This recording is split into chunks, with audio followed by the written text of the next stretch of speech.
darker earlier, y'all. We just trying to adjust. We just trying to adjust to everything, man. But listen, MIC podcast episode 191. We're creeping up on that big 200, man. But that's a place where everyone is a master of their own creation, right? I know, right? Hold on, let me get your intro first before we jump into it, man, so people know who I'm talking to. Our guest today is an artist, songwriter, engineer. My man is also on the board of Artist Talk Mental Health, helping out with everything involved in that. We have the very, very talented brother Bilal Rè in the building. Yo, what's going on? Bilal, what's shaking, man? What's up, brother? How you feeling? I appreciate cannot you. complain. Of course, bro. Of course, man. Yeah. But like you were saying, man. It's just we're just trying to adjust to this daylight savings thing, man. Yeah, man. Shit is crazy. I'm not a fan, I think I'm only still in Pittsburgh. Number one, because I'm from here, but also it's one of the greenest cities I can find. Yeah.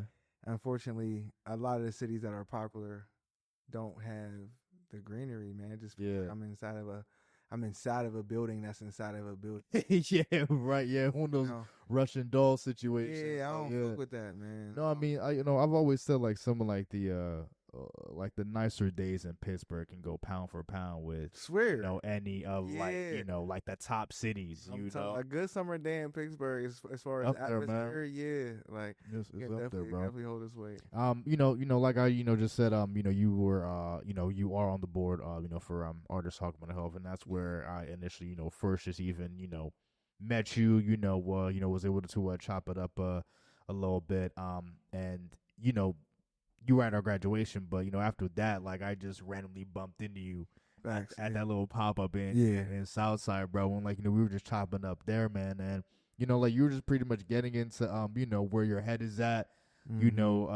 creatively, and just kind of mapping shit out for what you're getting into in this next year, and just for like the rest of your career, moving forward. So it's gonna be dope, man, to just be able to chop it up with you, man, and like for you to even just like kind of flesh out, for people who may not know, and then just even for people to learn about the majority of your career, man. Because bro, you got some dope shit, man. I appreciate you. Absolutely, man. I was listening to a good amount of it last night, bro.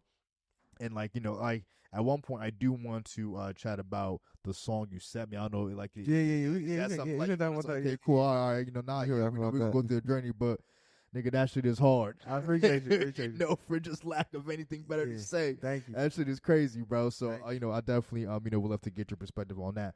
But like you mentioned, you are from the Berg, man. What part of the city are you from?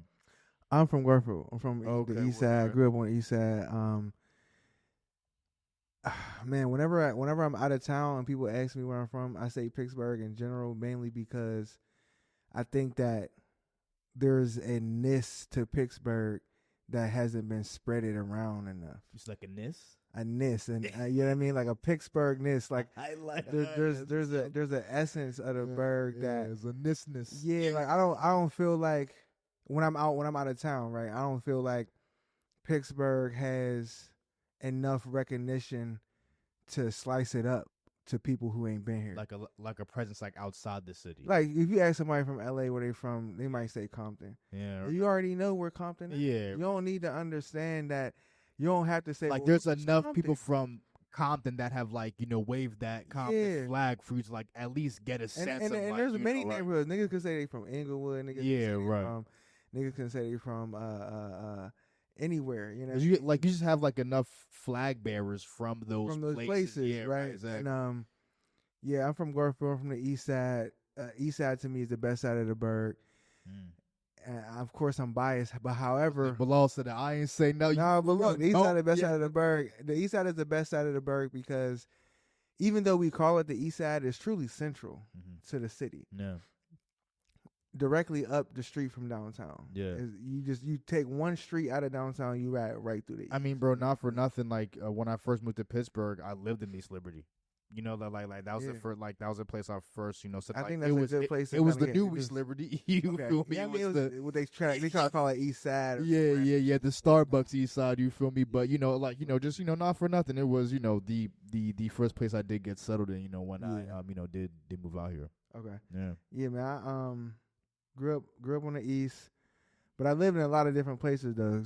because my dad lived on the south side. Okay. So I used to stay with him, and my mom was like the time was split. So I'll be on the south, and then I hated the south side though because it was so boring. Mm-hmm. And I'm not trying to shit on the south. I'm just saying like coming up early 2000s as a little kid in the south side, there wasn't shit to do. That's such a stark difference. Yeah, I mean there wasn't South side today. You feel me? There was nothing to Yes. do. It was like everything happens in the South Side. No, I mean, but you talking about Carson Street? Carson Street, right. you ain't got nothing to do with Carson Street until you about 17. That's fair. Yeah, I that's mean, fair. I'm talking about from 8 to 13. Yeah, like, right, there wasn't right. shit for me to Yeah, do. In the I mean, South, fair enough. You know Yeah. what I mean? In the East Side, I just felt like kids were just outside, and there were just mad kids that just, you know what I mean? There was football fields. We was playing tackle football on Kincaid Street. We was, you know what I mean, going down to Pinnacle Dairy. You know, I was going to Pinnacle Dairy up until it closed, which is crazy that they closed. What is that? It was a corner store on Penn and Aiken. Okay. It was a corner store that serviced a part of Garfield, you know what I mean, and then some of Bloomfield. Mm-hmm. But really, anybody can pull up. I don't recommend anyone drink malt liquor, but I definitely got my first 40 from the Penn Aiken Dairy. Hilarious. That's Swear. really. We used to get South of Penn Penn Aiken, man, for swear. quenching the thirst of the You youth. know what I mean? We used to get a 40 and some cookies. Crazy. A 40 and Swear, cookies chocolate is chip. insanity. Chocolate chip cookies with a motherfucking 40. With the a old 40. weed, swear. It was either some Colt or some OE. Eastside Santa. Crazy. Some chocolate chips. Hey, Penn Aiken Dairy had the homemade chocolate chips, man. Shout out to Penn Aiken. Hilarious, man. That's fucking funny. Swear, the homemade. Yeah. It was in a plastic little, Yeah. crazy. So I mean, bro, like it sounds like you were just, just having fun, Yeah, just man. making your own fun at least, like. Facts. And I enjoyed growing up in Pittsburgh. I feel like I didn't like it when I was younger until I left and came back, and I was able to appreciate some of the nuance that I wasn't really aware that I had access to. You think, because like I find that like people that are from Pittsburgh, because again I'm not from here originally, you know what I mean, so I have just a total different perspective. Pittsburgh has just been such a great city to me, Right. Just like as far as like my journey in life, period. You know what I mean? So it's like I just have like a different relationship with the city, Right. But I feel like people from the city, right, they kind of have a bit of a jaded view, for I guess for lack of a better word, right? And then some of the people that do happen to leave and come back, they're like, what, nah, like I love my city, you know what I mean? Like it's kind of like if you have beef with like a family member, you know what I mean? It's like you can have beef with that family member, but if anyone outside that family, tries to interject, it's like, my motherfucker, shut up. You don't have no place to talk about. Facts. I mean, what's going on here? So like I just feel like a lot of people kind of view Pittsburgh that way. Yeah, that's basically the basis of how people feel about it, and I find that that's how people feel about everywhere. Yeah, you know what I mean. Like there's same thing with me. There's just like with my hometown. You know what I mean? Facts. Yeah. Niggas, only places people tend not to feel like that are cities that are big enough for you to. You can go to a different part of the city or a different part of the metropolitan area and literally get a completely different vibe. Yeah. You can't really do that here because, well, first of all, the topography, the geography of where we at don't really allow you to go too far outside of the city and still feel like you in a city. Fair. But when like once you start driving like 15 minutes out the city, you know what I like mean, like you're somewhere else, bro. Right. And if you're in New York, if you live in the Bronx your whole life, you can move down to Brooklyn and be far as hell from where you grew up. And get a whole different feel. Like each borough has a whole different feel. Yeah, whole different lingo. Like facts, facts. Like you can do that if you live in the West Coast. If you live in LA, you can fuck around and move. You can go from Inglewood to Culver City and just get a different vibe, or you could you know what I mean. There's just so many cities outside of metropolitan LA, or just a part of metropolitan LA that it's just like whatever. Then there's Oakland, completely different vibe. You've been to Cali before? Yeah. Oh, okay. And there's San Fran, completely different vibe. You know what I mean? And or if you're in Texas, nigga, like you can drive 45 minutes in Houston and still be in Houston. Yeah, right. You know what I mean? So it's just like, I think that those places make it a little bit easier for people to say, I can just move to a different part, But most of the time, people don't be wanting to stick around for where they be from. Yeah, I mean, I'm a testament to that. You know what I mean? But you get tired of it. yeah, right. Were you out in Cali just making music, or while you out there? Yeah, one of my good brothers, Arian Jones is out there. That's my dog, man. We've been the first rap group that I was a part of and I co-created. He was a member of, and we just been rocking ever since. Yeah. He was always our manager in a sense. He was an artist and a manager. And he went out to LA and really carved a path for himself. So he's a songwriter out there. In studios that he really just off sheer willpower and consistency made it into. Nah, yeah. I mean, so when I go out there, I'll be kicking it with him and shit. Word up. Okay, word up. So like, was music always the move for you? Like, were you into other things creatively, like, as a kid, or just like, when you were younger? I was into a lot of things creatively, but I didn't get to express a lot of creatively. Like what? Well, I think that I can say that my own journey is a testament to why it's important to have resources to expose kids to different things. Yeah.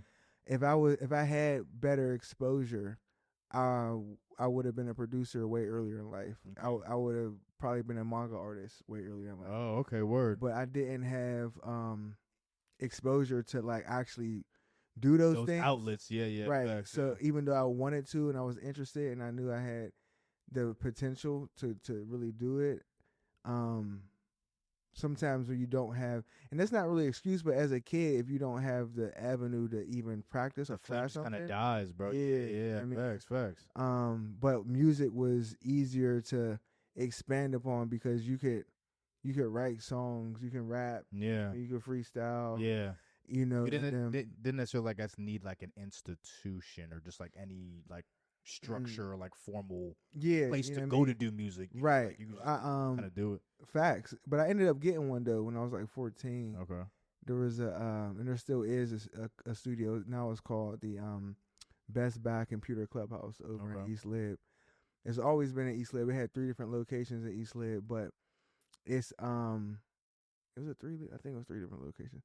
It serviced an after school program for kids to just come down and do artistic things. Okay, yeah, that's okay, word. But they had a studio in there, had a music studio. Oh, shit. And so that was where I met a lot of people that I still rock with today. Damn, they have no like just drawing manga shit? They had a music studio? Not back then, they ain't had nothing like that. Now they got like more stuff. Like back then it was audio, visual. Yeah.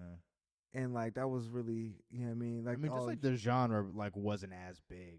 Well, anime, I won't think I was into anime back then in anyway, but I do realize that the kids who drew often were kids who also watched anime. Yeah. And I watched it goes hand in hand. I didn't really, I wouldn't consider myself to be an anime watcher until I started,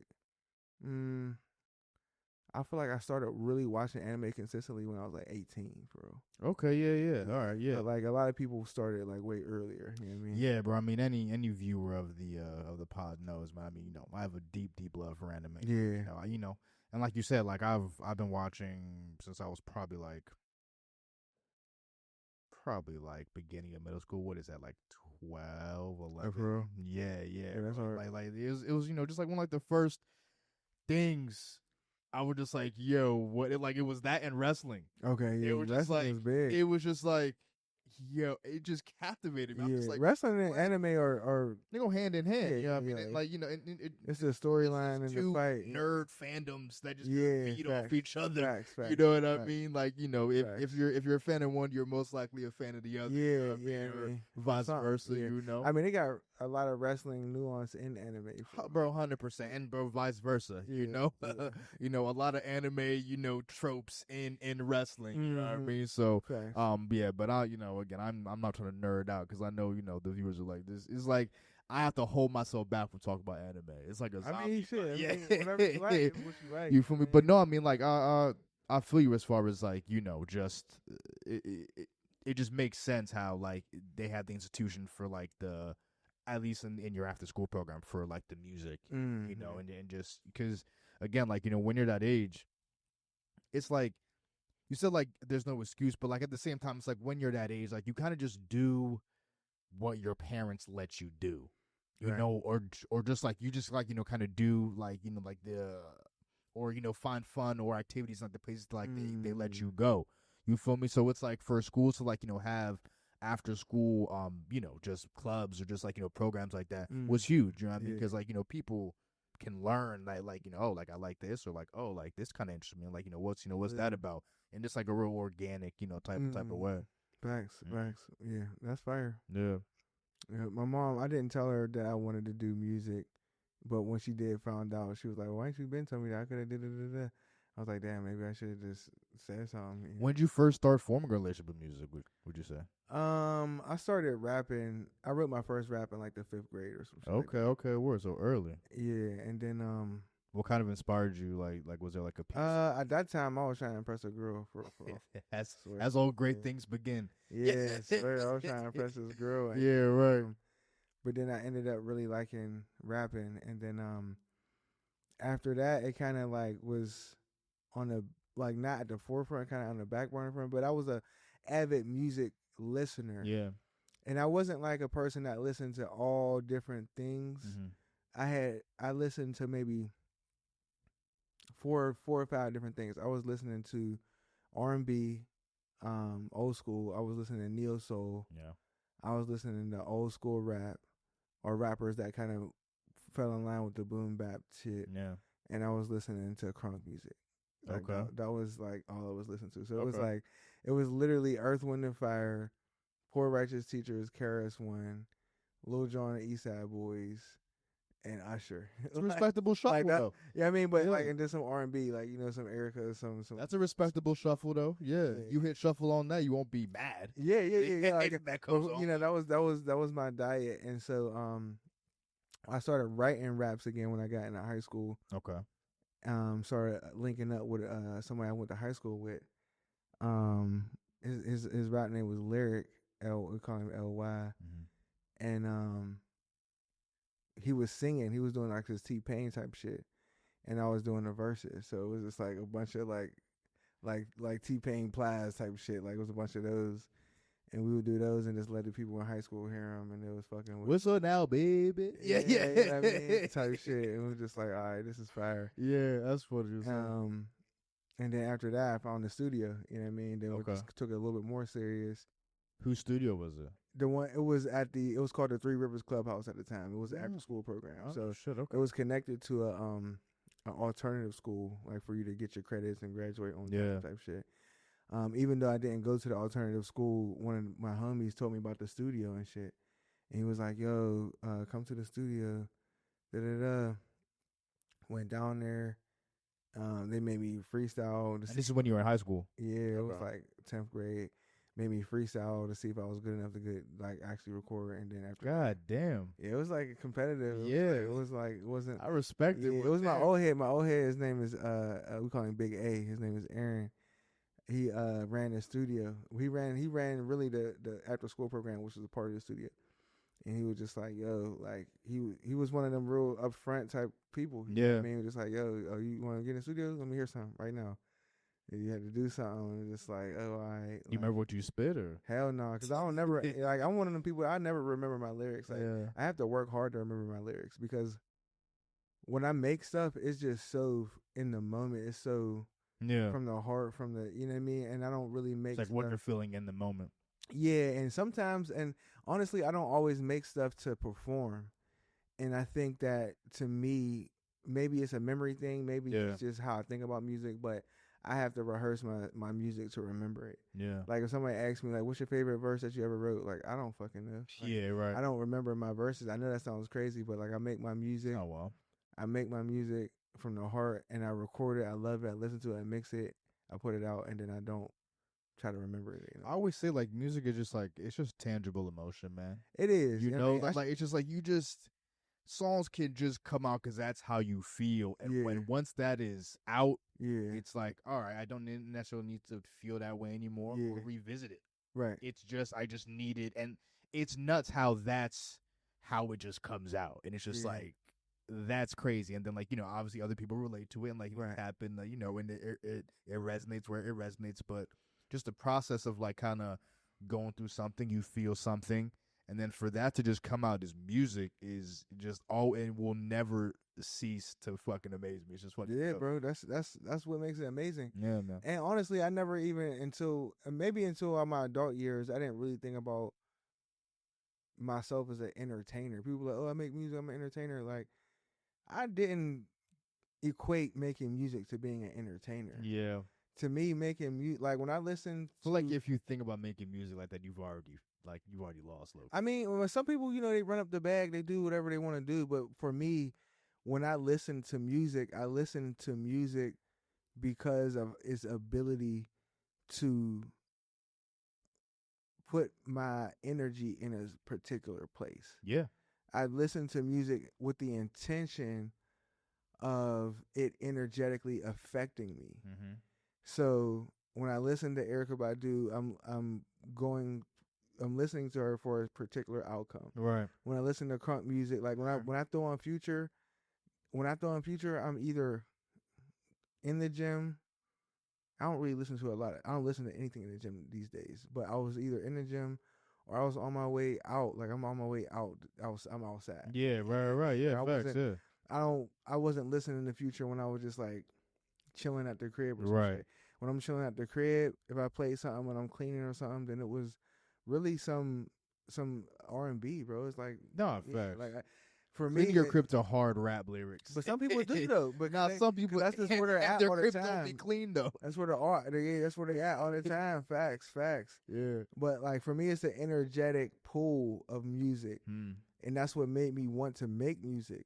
So I don't and I'm working to be able to dive deeper into using entertainment platforms, which is what social media is. Social media doesn't exist no more. I said that before on TikTok, and I heard it from someone else, but it's a fact. Like, what you mean by that? social media stopped existing maybe 7-8 years ago. Social media was the opportunity for you to get to know new people via the internet. Social media was chat rooms on heroin. We now have entertainment platforms. Like you follow maybe, I don't know, 700 people. You only see 4 of those people in your timeline. I mean, you're not lying. You know what I mean? They show you what they think will keep you engaged. Yeah, on the app. They show you things to entertain you, not to keep your social. Fair play. You know what I mean? Yeah. Like, so it's an It's all entertainment. data driven. It's all algorithmically, curated. Facts. Yeah, it's right. TV. I mean, no, 100%. Like, it's definitely the new format. Right. Yeah. It's essentially a TV channel where all the programs are solely based on individuals making content. Yeah. You know what I mean? So it's like it's an entertainment platform. Yeah. And I'm learning how to use it more for music, but it's been different for me because I don't want to be an entertainer. Yeah. I like to make music with the intention of it having a meaning inside of a meaning. Like even the songs I have that I feel like they're like whatever, like, oh, this song is about the same shit that most rap songs are about. There's always something in there that's like, this is actually a perspective of something that I'm trying to give you. Yeah, right. I mean, like the song I sent you, like there's a skit at the end that's not on the version I sent you.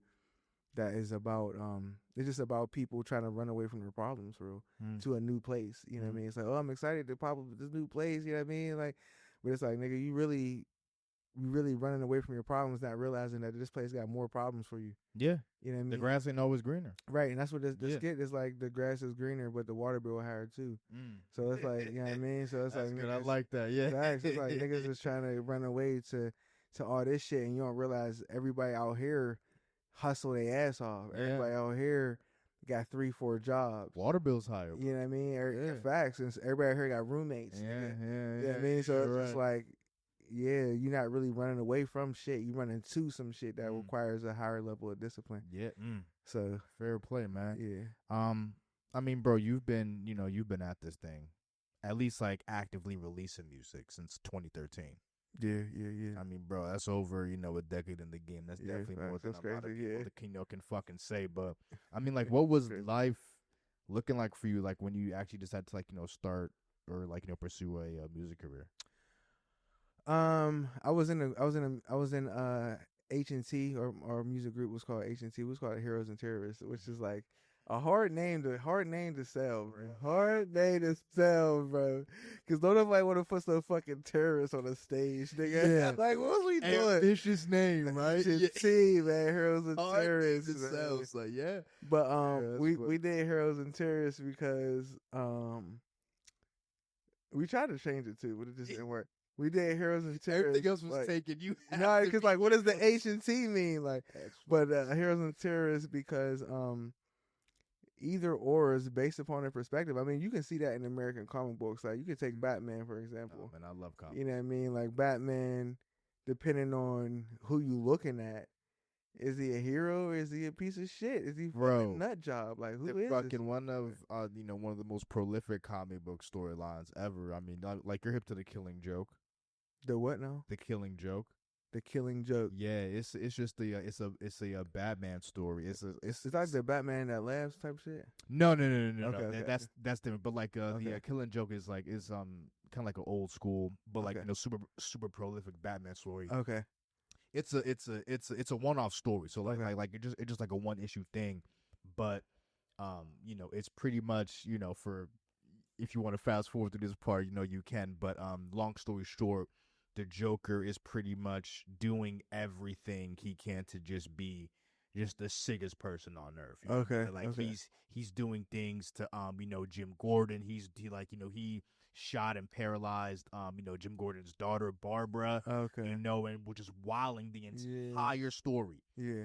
So then, Jim is like, yo, and like there's one point in the comic where like the Joker makes Jim go through like this amusement park. He's like tied up and like just showing pictures of Barbara just being shot on the floor, like, bro, really just tormenting Jim, right? So by the end, bro, Jim is like, yo, bro, listen, man, he like this nigga's a fucking psychopath, you know what I mean? But we cannot, we have to do this by the book. That was his thing, like, we have to do this by the book, right?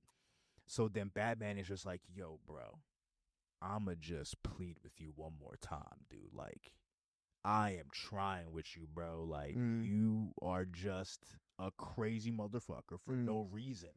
He's like, why? He's like, bro, just let me help you, son. And then Joker just was looking at him. He's like, nah. And then the Joker, like, pretty much to sum up their whole dynamic, I think it's perfect. He's like, yo, man, the joke is like, two inmates escape from an asylum and like, both running away, from the cops. And like there's this gap on a rooftop. One of the inmates jumps over and like makes it over. And then the inmate that makes it over flashes a flashlight and tells the other inmate that, yo, it's a bridge, come walk over. And it's like, who's insane? Like they're both insane. Batman and Joker are both, and like that's what he was trying to tell Batman. He's like, yo, we're fruit from the same tree, bro. Yeah. He's like, for as crazy as you think I am, some people look at you for crazier for not killing me. Right. For not just and like that's their whole dynamic is like, yo, bro, we're the same. Like one day can separate us. That's it. Like I had a bad day, you had a bad day, and I just happen to turn out how I turn out, and you happen to turn out. But we're both fucking insane. And that's the joke. And then like like the last panel is like Batman just looks at him and like he just starts laughing.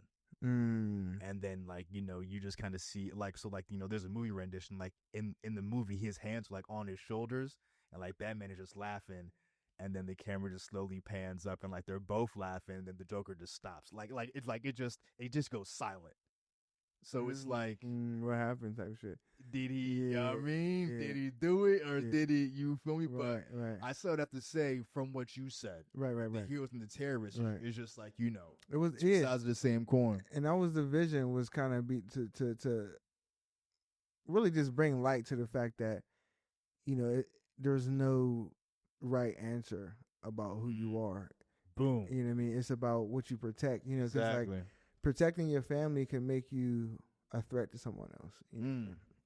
But we did that, and at that time I was fresh out of I was in college. I was in Clark, Atlanta, and the homies was here, and they was doing a lot of shows.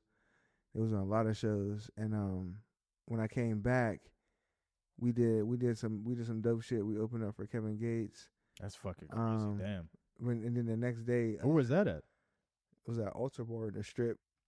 Okay, damn. It was like It was funny because the other day, it was not the other day. It was a couple months ago. Some girl blew her tire out or some shit, and I pulled over to help her, and I was just waiting for the tow truck for a long ass time, bro. And she was like, "Oh yeah, I love Kevin Gates." I was like, "I opened up for Kevin Gates." She was like, "When?" I was like, "When he came to the Altar Bar." She was like, "Kevin Gates never came to the Altar Bar." I was like, "Yeah, he did." You know what I mean? But it was just like I had to go to my phone and find a ticket. Like, yeah. I'm not making shit up. Yeah, right. But yeah, he came to the Altar Bar. He performed with Chevy Woods. Wow. It was a throwback, man. Super throwback. Yeah. That's crazy. We opened up, and then then the next day, two of the homies moved to the west. They moved to Arizona. Wow. And it was just me and Lum here.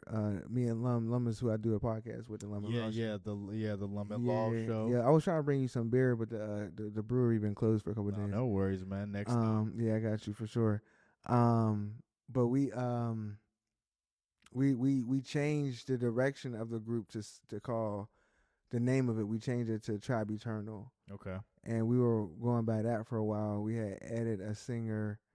Was working with her for probably 2-3 years, and then that dynamic shifted, and it was just kind of like we were so used to supporting people, we hadn't fleshed out enough for our own music career. You know what I mean?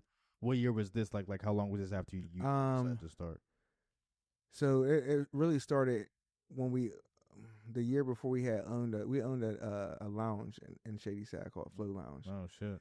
And Flow Lounge was pretty fucking epic, but it was only open for 1 year. And around that era, we talk about that era often. We talk about it on the pod a couple of times. Yeah. That era is when Black Pittsburgh started to create its own spaces in abundance. At least more than what we have seen in the past. Like we had Shadow Lounge in the past, but Shadow Lounge is like the only mentionable from this era. Yeah, definitely. There was probably other things that just haven't made it into the homes and the commonplace of people's memory. You know what I mean? Facts.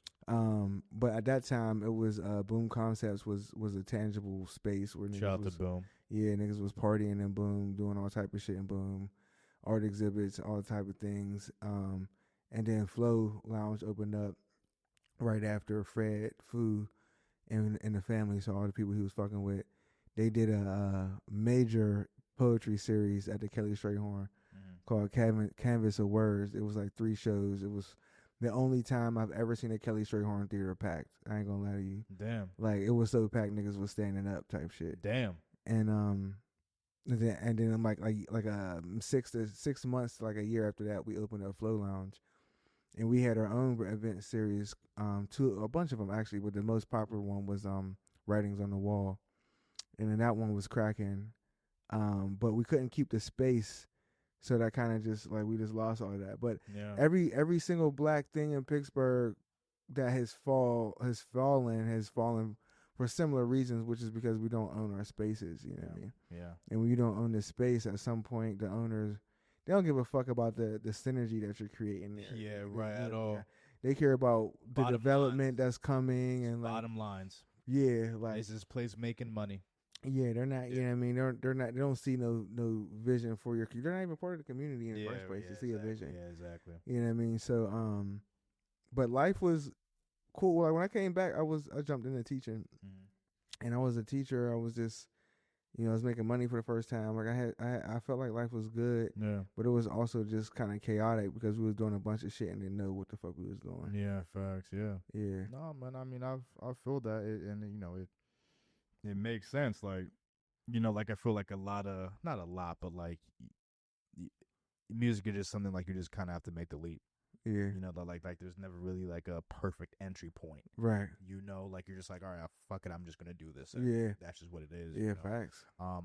But how did you go about like learning how to be an artist. And like I know it's a very informal thing, like no one can teach you how to be an artist, but Yeah. like was it just like reps, or like did you have a Um, mentor, like did you look to somebody that Man, it was reps. I didn't have a mentor until recently. I got a mentor recently.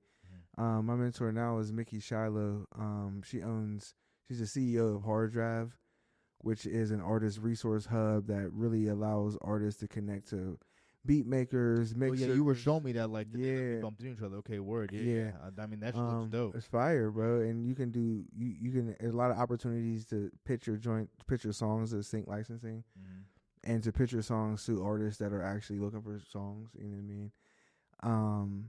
So yeah, that's my music mentor now. But before, up until recently, I ain't have no mentor. I was just kind of making music in my room, and Yeah. just like when I was in Atlanta, there was another computer club I was down there because it's a whole global network, and that's when I just started recording myself more and more and more and more, and it took me a long time to feel comfortable with the outcome of what I was recording.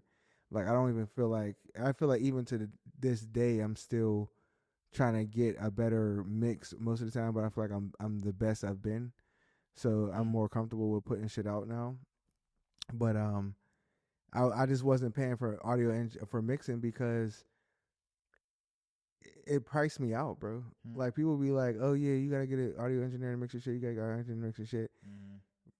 Bro, have you listened to like a lot of like the people that these kids listen to, bro? Yeah, Their shit don't even be, yeah, so they shit don't be fucking mixed, bro, bro, at all. They Like just they'll be on there record it, like screaming, lay it down and then just fucking release it. it don't be mixed, and I can tell you reading off your phone. Like Yeah. I can when I'm listening. Like I've recorded so much music and I put in so many reps that there's just certain things that I can hear audibly. How And can I'm you like, tell someone's reading off their phone? I think the biggest thing that is a giveaway if someone is reading off their phone is how they're approaching their words.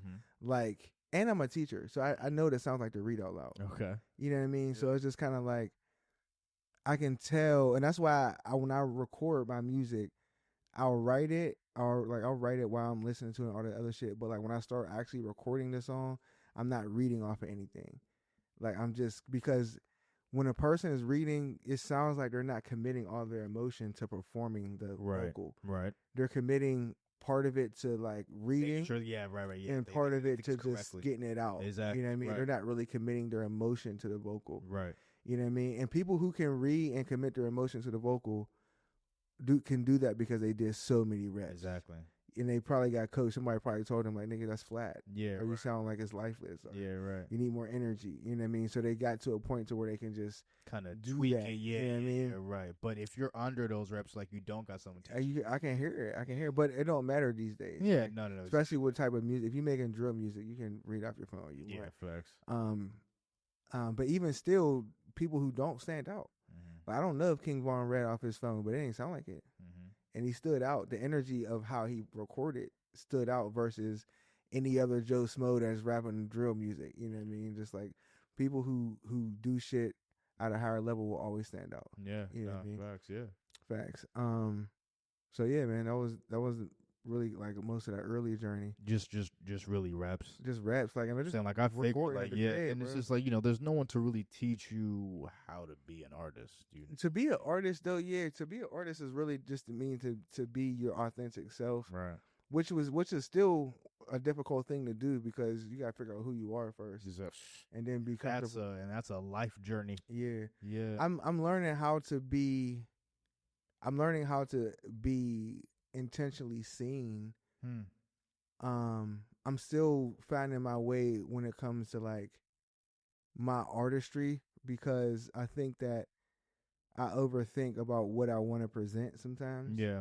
As all artists do. You know what I mean? Versus like what I want to make, because I'll make something that I don't necessarily feel like represents who I am as an artist. But then I gotta ask, like, what does that even mean? I about to say, like, why do you why make it then? Because I can and I want to. Okay, all right. You know what I mean? It's just like, it's like for example, like your favorite mangaka might have written a hentai, and it's like, why the fuck you write a hentai, nigga? Dude, yeah. You know what I mean? Like, why the fuck? Yeah, like why'd you make a hentai? But it's like, nigga, because I wanted to. But it's just like, it just You know what I mean? It's Fair just so enough. left from what we Fair enough. expect from Yeah, you. right. I And mean, your last product was a shonen about a young right, boy you had a show gaining and now you power. like, fucking hentai, nigga. You're going crazy, nigga. A tentacle hentai, fucking sicko. Yo, a squid just with bad intentions. Like, You know what I mean? Crazy work. And yo, fair enough, man. so I feel like that's kind of how my artist journey has been lately. But I'm doing the work of making it all make sense. Yeah. And the work is really uncomfortable because it makes you aware of the fact there's a lot of shit that comes with being an artist that is making art for the intention of making money, or not with the intention of making money, but making art with the intention of presenting it to the world. There's a lot of things that you got to think about that you don't really know you have to think about. And because a lot of people that you see pop, it's like, man, I just need to do it like this, I just need to do it like that. You don't realize that a lot of these niggas got managers, they got teams. Yeah. And their teams think about the things that you don't even realize is important. Factual. Like your color scheme, your audience that you're going for, Right. which cities or is your shit being listened to in the most? How do you target those cities? What music represents, like what songs should be together on this project, what songs don't fit the project. Like these are all things that artists aren't naturally good at thinking about most of the times, because artists create. Yeah, they're just focused on it. Right. We're not packagers all the time. Yeah, Like we right, don't really right. think about, like, I think some different mediums hit different though, because the art form is the package. Like if you make Yeah. if you make fine art, what they call fine art, right? If you're like, let's just say if you're a painter or something like that, or let's say you're Basquiat, right? Each one of his pieces is the package. He don't necessarily, and if he does do a series, he doesn't have to think about the series as being Like, what demographic is this for? yeah, or like, or it making How am I gonna all market sense. this to? Yeah, just like, nigga, this is raw. It's like, it's for whoever the fuck likes it. Exactly. Music is a little different because the industry around music has such a rapid consumption. Mm-hmm. You know what I mean? So it's different, but it's not. It feels different in so many ways. However, at the highest levels of being successful in music, like most things, it seems like it tends to get right back down to the basics of where you started at. Yeah, for sure. Which is just do it. Yeah. You know what I mean? At the end of the day. It's like you start out at just do it, and then you get overwhelmed by all this shit that has to be done well and thought about well, and then like once you get to a certain level, it goes back down to like just getting it done. One of my favorite Tyler the Creator quotes, man, is create like a kid, edit like a scientist, man. Yeah. You got to create with no sort of like just uninhibited. Just make what you want to make. I'm getting there. I feel like I do, but like I second guess putting it out because it's like, bro, fuck it. Who like does Put it it represent me? Fuck like, it, bro. If you made you it, know what I mean? then it does. Yeah, that's true. Or else you wouldn't make this shit. That's the honest to God truth. Yeah, you know what I mean? If you made it, bro, then like Yeah. this is what it is. Yeah. You know what I mean? Yeah. It's just like, bro, whoever, Yeah. you know, because like not to say like, you know, you shouldn't listen to your fans or your audience, but again, like they don't know for the most part. You shouldn't. Exactly. Yeah. They're not more on the you shouldn't part. Yeah. Because just as a consumer of music and art, bro, I don't know what I'm a like, you know, what. Yeah. I can't tell you what to make, nigga. Exactly. But it's just like, bro, Yeah. all the shit like you've made up to this point, I fuck with. Right. You know, so it's like, just keep doing you. Like, you know, don't listen to me, nigga. Like, just do what you're doing. Right. You know? That's the part right there. 100%. Yeah, facts. You know, but, bro, like, so, you know, 20, you know, 13 was a good year for you. I'm just, you know, trying to, you know, fast forward just so we can, you know, get people at least, you know, a good amount of the scope. But 2018 was, you know, a pretty dope, time because you were on, Clara Kent's, you know, mixtape. I forget what it was called, but like it would just have like a whole bunch of Pittsburgh artists on it. Are you talking about mysterious shit? Is that the name of the project or the name of the project? It had like Benji was on it. Like I mean, like you know, you were on a couple joints. Oh, you talking about her project? Yeah. Project Aura. Was it? Yeah. Yeah. Or Yeah. yeah. Facts. Which I mean, like I think it was dope. Just like a dope little snapshot Yeah, that shit was of fire. like the scene at the time. You know, what I mean, because like it's all Pittsburgh artists. You feel me? And it's just like it's just dope to see who was in the scene at the time. Yeah. You feel me? So I mean, just like as far as like your joint on that project, like how did that come about? I mean, like, what was it like collabing with the likes of Claire and Benji at the time? Like, so Flow Lounge had brought a lot of people together. Okay. At that time we were all hanging out. Okay. You know what I mean? Flow Lounge really did bring the young creatives together. For some reason, we just wasn't able to keep that energy. Everybody kind of did their own thing. Yeah, man. Because that's just dope, man. Yeah, just to like that fire, shit was in bro. that place. I think at that time. It was fire. So Benji used to come record at Flow. I'm gonna just go ahead and give you Go ahead. some fucking Pittsburgh lore, bro. Please. That's what Pittsburgh the lore. spot is about. Yeah, we some Pittsburgh lore. Word. So at that time, me and Clara were dating, and we had Flow Lounge, my brother Lum, two other groups, Pittsburgh PGH, and another group which shall remain nameless. Had we were working out of Flow. There was one Thanksgiving where we had like a Friendsgiving. At that time, people who would come down to Flow pretty frequently was like Benji, Slim the DJ, DJ Femi, Live from the City, maybe a couple other people. This store's already lured up. Yeah, I mean, like they would come down the Flow. We would just be in that fucking echoey ass room with two studios going, just recording shit. That Thanksgiving, the next day, Benji left his shit there because he was gonna come down on Black Friday, or the next day we was gonna record again. One of our members, one of our what the fuck is the word? One of our partners had a party that night, so we roll out. We all roll out. He comes in, does this party. The next day we pull up.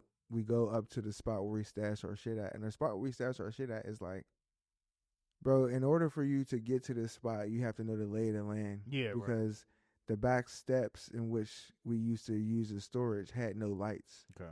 And it was winter, and it was dark. It was already nighttime when we left. Yeah. For you to go up there and find some shit, you had to know what you were looking for. Fair. It's almost like finding this room. Yeah, right. Facts. Fair play. Facts. Like if I came in here, if some shit was missing from here, there's only a handful of niggas that could have taken it. Exactly. Right. And so, not even a handful. Yeah, right. Facts. Like it was like this nigga or that nigga. Like that's it. And that's 3 niggas. Yeah, man. And so we went into the back, bro. That's funny. And Benji went to go find his shit. His shit was missing, bro. Mad shit, like big shit was missing, important shit. That's too. Yeah. I think it was his whole laptop. Maybe it was his whole flash drive. Maybe it was both. Damn. I think it was a microphone. All type of shit was missing. Golly, that's ass. We narrowed it down to who could it be. Ran down on niggas. I can't implicate nothing else, but I can say like we did a thorough. We were able to retrieve the. Did a thorough discovery. We did a thorough search and discovery and didn't discover the goods, bro. Okay. And so I think that kind of sour relationships a little bit. Yeah, sure. I mean, of course. Yeah, I mean, Sir Benji was pissed. Facts, livid, like facts. I was pissed because it was like, who's playing with me? Who's playing with me in my space? And then like definitely looks bad on you. Yeah, facts. You know what I mean? But as far as the Aura project, Clara worked really hard on that shit. She was writing. She would write a song.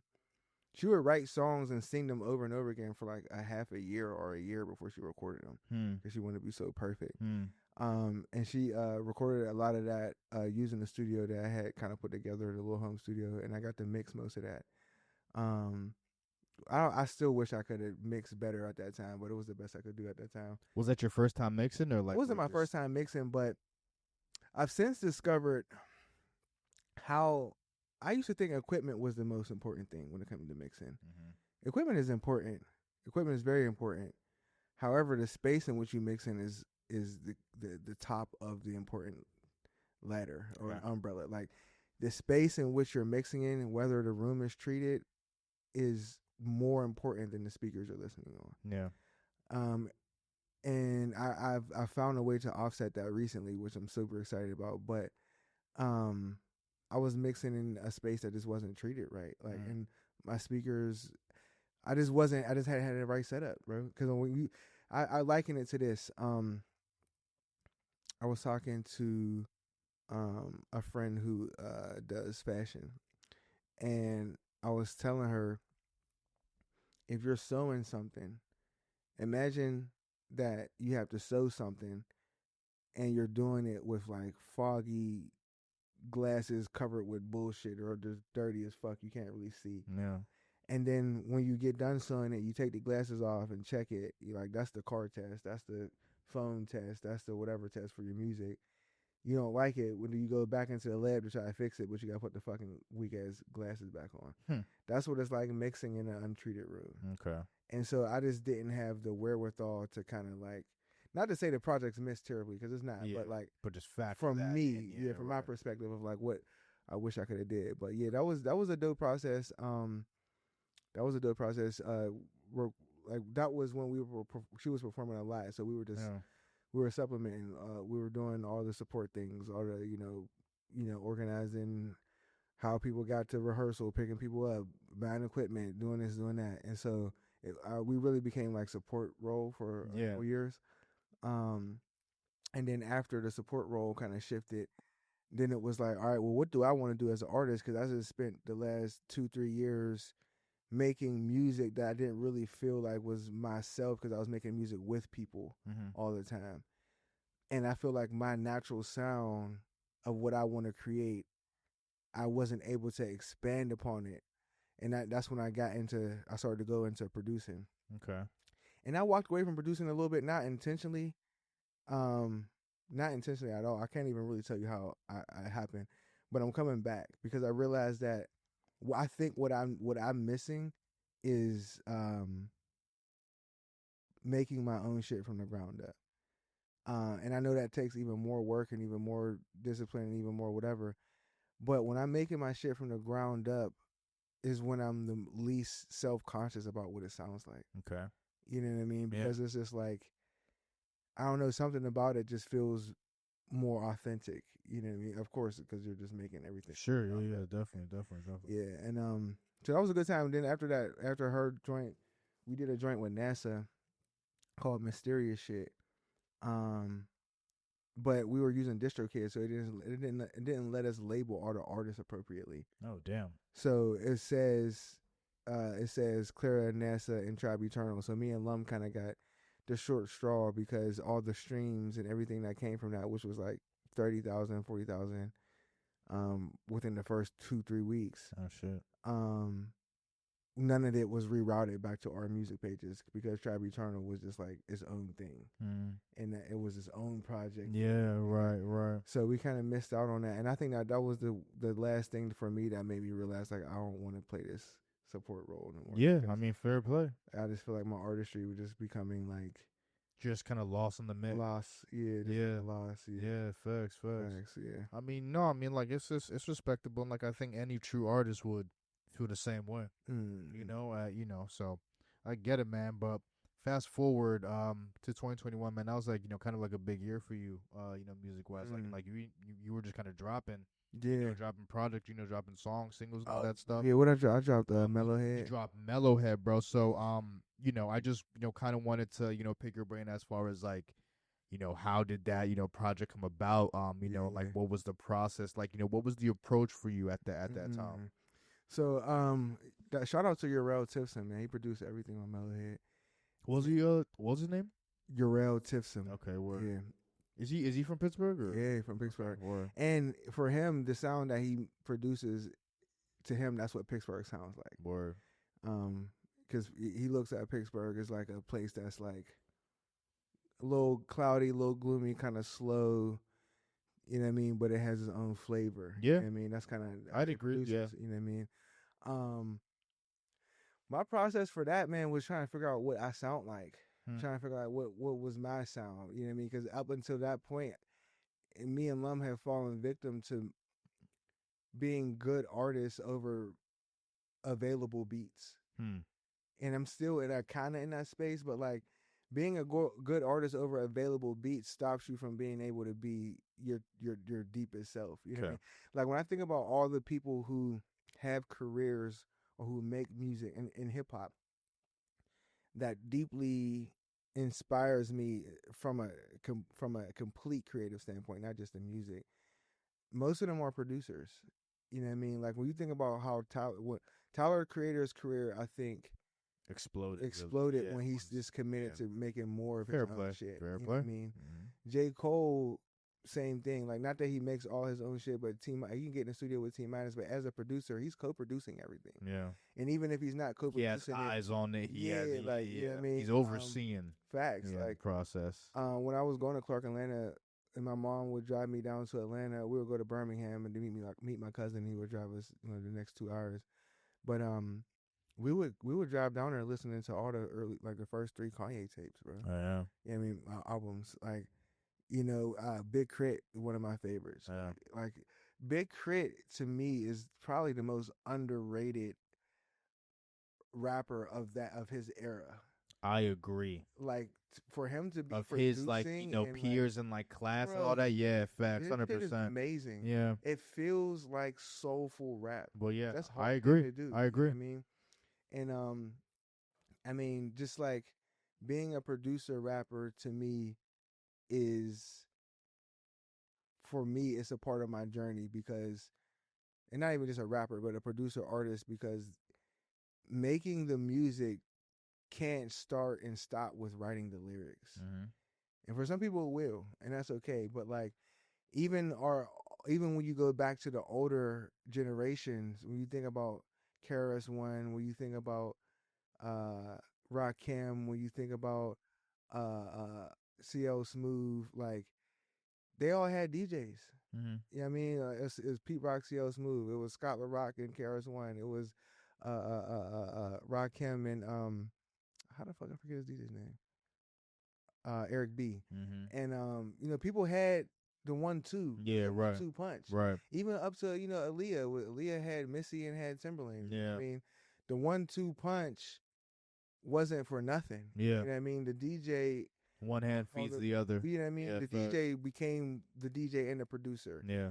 And then the producer and the artist was a thing, and then we kind of just started to like use available beats, and there's all these available beat platforms, and that's dope, but it is very limiting for me. It does feel limiting sometimes because I'm just trying to be the best I can over something that is just available. Mm-hmm. You know what I mean? It's not really home cooked. Yeah. I'm going to the store to get some prepackaged shit every time I want to rap, Facts. and it's starting to get tiring for Facts. yeah. So I mean, like that would just like a true expression of just like you're figuring yourself out. Oh yeah, so let me going back to that, Urel was the first producer who gave me the opportunity to just like pick out some shit and just like see what fits and like you know what I mean. And when I was making those songs, I made them kind of staggered. Like I made the album a year and a half before I dropped it, and I didn't like it at first. I didn't like it at all. Okay. And then I just had to sit back. I sat back one day. What didn't you like about it? Yeah, I was about to say, what you like about I it? think I didn't like that it didn't sound like other people's shit. Oh, I mean that's the best thing. Yeah, but I didn't really. I was just like, I'm listening to it. And I'm like, I don't know where this fits. Mm-hmm. I don't know, and I still don't know where it fits. But I don't think that matters. You know what I mean? It does, yeah. I was like, I don't know where this fits at. And then, I made the songs kind of staggered. The first song I made on there was the first song that's on there. Actually, the one I did with Sid, Too Many Days. Excuse me. That was like a throwaway beat that you all gave me, and I was like, yo, this is fire. And then I had made some songs kind of just referencing internal thoughts and relationships and said my favorite song on that album though is Tempered Glass. I feel like and Tempered Glass is really focuses on how you as an individual use your pain as your superpower, but then you end up just causing more pain. Yeah. You know what I mean? Because your superpower's root is pain. You know what I mean? Or people use their trauma as armor and don't realize that you're just turning yourself into like a perpetuator of trauma rather than protecting yourself. Right. You know what I mean? So, but yeah, that was an effort to really find my sound, find myself. I really enjoy making a joint with Urel. I got some new beats from Urel. Now I'm thinking about how to approach them. I realize when I work with Urel, it'll probably take me a year or two to like finish the project, just because his beats are very they're very thoughtful. They have a lot of character, Yeah. and you have to approach making music with him authentically, because you're just gonna get lost in the sauce if you trying to just match the beat. Facts. And he most of this shit I don't think he used quantization either. Like he don't ever quantize his drums. He just it's real like he real producer hip hop shit. You know what I mean? Word up. Yeah, yeah. So just even from Mellowhead, bro, to your next project, Crash Landing, bro, Yeah, I think the yeah. growth is insane. I appreciate that. It's fucking nuts. Like, especially production wise. Like, Yeah. like I thought like it was just, you know, just really evident that, you know, it was a jump. And then, you know, you just, you know, through like the whole Crash Landing, like, you know, space shuttle concept, you know what I mean? Like, I'm not sure if that's the first time like you were experimenting with like conceptual Facts, yeah, albums or whatever. I Yeah. think that was dope, man. You know, Yeah. and like, you know, and like it sounded like you were having fun. I was, You know, I had a lot of fun with just, that. it was just dope, man. So I mean, what was the difference between like your approach with, you know, Crash Landing versus Mellowhead, and like what would you say, you know, like was the jump for you? Was it the jump was I was practicing producing. I was practicing. Okay, yeah. I beats. mean, it was evident. Yeah, that was the jump. I was practicing like making beats, making production for myself, making shit that made sense for myself. That was the jump. And then wanting to experiment with autotune. Okay. You know what I mean?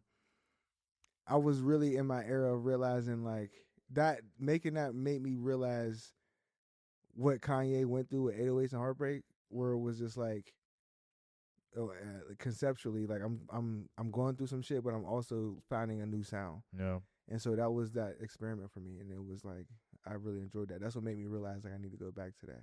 You know what I mean? I wasn't writing my ass off with that project, but I wasn't intending to write my ass off. I was intending to like just step into some new space and just have fun. You know what I mean? Yeah, facts. Nah, man, shout out to you, bro. I mean, yo, Bilal, thank you so much for Appreciate coming you. through. You know, we couldn't get to everything, man, but Oh, you're yeah, gonna have to come back through, man. Yeah, you know? bro. But yeah, man, this is, you know, the point in the pod where you know, you can just, you know, plug away. Okay. You know, if you you know, want to give out your IG or like where people can find your music, man, please feel free. But man, bro, it's been great chopping with you, man. I appreciate you coming bro. through, man. Of course, bro. Thank you. Yeah, so you can follow me on IG at Art of Bilal, ARTOFBILAL. And then the Instagram is the same thing, Art of Bilal, but with an underscore. I mean, I'm sorry, the TikTok is the same thing, Art of Bilal, but with an underscore. And right now, everything is centralized. It's going to be centralized through Instagram. So I got a broadcast channel where I'm going to be leaking a lot of BTS, giving people early access to songs, giving people access to just photo shoots early. So yeah, follow me on Instagram, linking with the broadcast channel, and stay tapped in, man. It's Bilal Rè. Yes, sir, man. Listen, man. MIC Podcast episode 191. We got Bilal Rè in the building. Yes, sir. All right, bro. Peace. Peace.